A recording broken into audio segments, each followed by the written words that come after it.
Hi, this is Nick. It is Tuesday late afternoon, and this is video blog number 1. I was just out on a walk, and I was really thinking about one of the questions that was posed to us and prompted us to think about ourselves as developing our own white racial identity. The question is, how might students and colleagues interpret my cultural practices? First off, this is something that has been on my mind recently after accepting the job at Random Middle School with 7th and 8th grade science classes.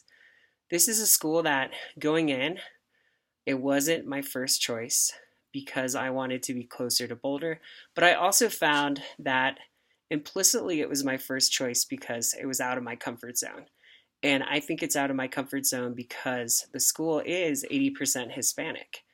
And that is something that I'm realizing now that at first I really had a feeling of being uncomfortable when I visited the school because I found myself getting back to prejudgments that I've had growing up. And growing up as a white, affluent Christian male, I found myself being like, I don't fit in here. What's going on? This isn't going to be good. How am I going to connect with the students if they don't respect me because I'm, white? And it really got me going down this dangerous road that I need to come back, stop, and realize that I do have those things.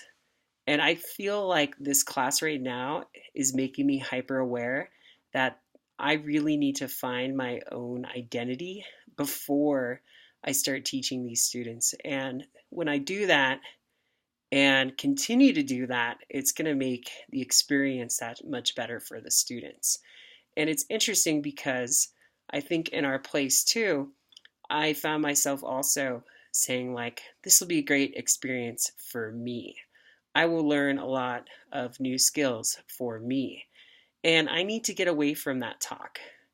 That is something that I've become more aware of too. And I've become more aware of that after watching my video that I took with Eric yesterday, interviewing myself of why I'm a teacher. I found myself giving answers that were very similar to what was in the reading. They were vague, they lacked depth, and they also lacked concrete examples. This is something that I'm finding that I'm like, whoa, I didn't really think about that as in depth before today. And it really got me thinking about why I really am a teacher. And that is something that I'm going to continue to discover. And working at Random Middle School is going to be a great opportunity. But it's also going to be a great opportunity for me to learn from my students. And that is something that I need to do because I need to get away from my quick judgments. I need to get away from my quick judgments, mainly looking at race, because I'm not, I am lumping them in as others, and I shouldn't do that. But I know that that's one of my implicit things. And right now, thinking about the window metaphor that's in the reading tonight, is that, my window has been closed. I have worked with students that are Hispanic, that are Black, but that is just one experience. I can't base everything off of that. And I enjoyed working with those students. But once again, when I say enjoy, am I saying it to sound politically correct?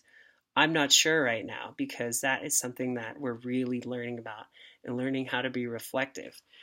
So moving forward, I think it's important for me to continue to learn about myself to be a better teacher. And I know that this is a profession that I do want to stick in because I do enjoy the academic rigor and almost intellectual challenge that it poses to me because it continues to make me a better person. And that is something that I will continue to learn from my students. But first, I really do have to develop this racial identity. And I do need to get past a lot of things that are inherently in my subconscious based on how I grew up, but also just based on sometimes not giving a chance to people that need it.